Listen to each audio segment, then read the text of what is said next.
Thank you. Our next presenter is Dr. Daphne Watkins from the University of Michigan.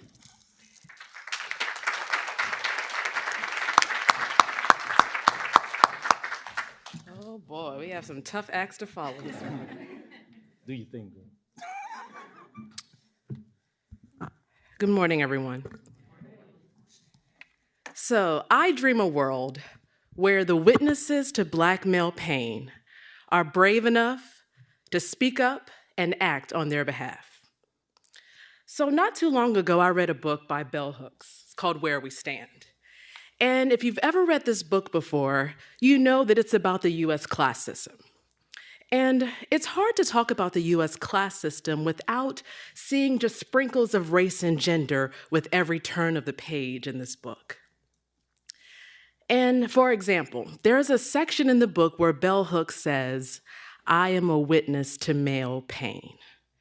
And I remember the moment I read that and how I felt on the inside. I said, that is me. That is who I am. I am a witness to male pain.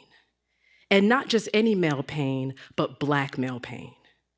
And in this book, Bell Hooks, she really embraces this position as a bystander to the pain that boys and men experience on a daily basis. So what does it mean to be a witness to Black male pain? It means standing on the outskirts and watching what happens in their lives, witnessing, waiting, seeing their turmoil, their pain, their exposure, their vulnerability. Just watching from afar, keeping a distance though, right? For your own protection, or sometimes maybe for their protection. So for as long as I can remember, I have been a witness to Black male pain. Growing up, I can remember looking back over my childhood and thinking to myself, growing up with a father who had depression was life-changing for me. And to have a mother and a father who've stayed married for, multiple decades, having my father present was so important, but there was an emotional absence that we experienced on a daily basis, and that's what depression did to our family. So first as a child and then as an adult, I really didn't know that growing up with a father who had depression would have such a large impact on my life. I just sort of asked the questions and wanted to know more about what does it mean to be a Black man? What does it mean to be a Black man in America? And what does it mean to be a Black man in America who's suffering from a mental health disorder? And so that really changed everything for me. I just found myself asking more and more questions, and I ended up here. And speaking of questions, did you know that Black men tend to adhere to more traditional masculine norms than men from other racial groups? And by masculine norms, I mean things like stoicism, dominance over women, control, power. Think alpha male, right? So is that a problem? Is that a bad thing? No, it's actually not a bad thing. Except research also shows that Black men who tend to adhere to more traditional masculine norms also have poorer mental health than men who don't. So you see, that's the problem. The problem is if Black men are unwavering when it comes to their masculine norms, and they tend to adhere to traditional masculine norms, then they tend to have poorer mental health than men of other racial and ethnic groups. So they are suffering on a daily basis because they're holding themselves so tightly to these rules, to these definitions, how society sees them as men. So I think we can all agree on one thing today. I think we can agree that Black men get a bad rap, right? They really have a hard time in our society. Many Black men tend to grapple with their own definitions of mental health, believing just as many other communities of color that when it comes to mental health, you have two options. Either you're crazy or you're not.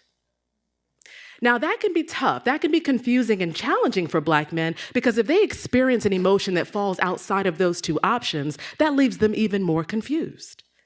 And then I think the same can be said for manhood, right? Many Black men believe, just as their fathers and their grandfathers did before them, that when it comes to manhood, you have two options. Either you're a real man or you're not. So in my eyes, the dilemma is clear. So I have to ask myself, how does a Black man who is experiencing mental health challenges, how do they maintain a persona that on one hand really just diminishes the ability to ask for help, but then on the other hand, hold so strongly to these ideas of control and strength and power that really derives from traditional masculine ideologies. So as for me, I am convinced that efforts made to improve the mental health and expand the masculine ideologies of Black men is going to help them, it's going to help their communities, it's going to help the nation as a whole. But I think it's up to us to really make a change and really to do something about this, right?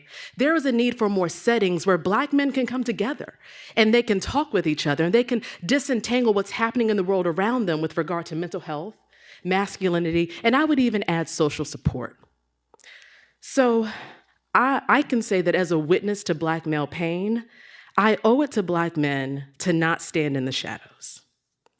And I would even go as far as to say, I want to dedicate my career to this. I want to dedicate my career to understanding as much as I can about the mental health of Black men and really doing what I can to unpack the stereotypes that society is putting on them to really make their lives better. Now, it's not just about Black men, okay? Now, that is my passion. That's what I care a lot about. But advancement in this area, it does more than help Black men. It helps those of us who want to help boys and men of all races improve their lives. I think there's so much that we can do in this effort. And so if we can do more to just understand the experiences that they're having, do more to create interventions to maybe promote their health in so many ways, I think this is our impact. This is social work's impact on this work. And my friends, this is where we are. And just like the book by Bell Hooks, this is where we stand. This is where I stand. This is where you stand. This is where we stand. So I dream a world where the witnesses to Black male pain are brave enough to speak up and act on their behalf. I am up for the challenge. Are you? Thank you.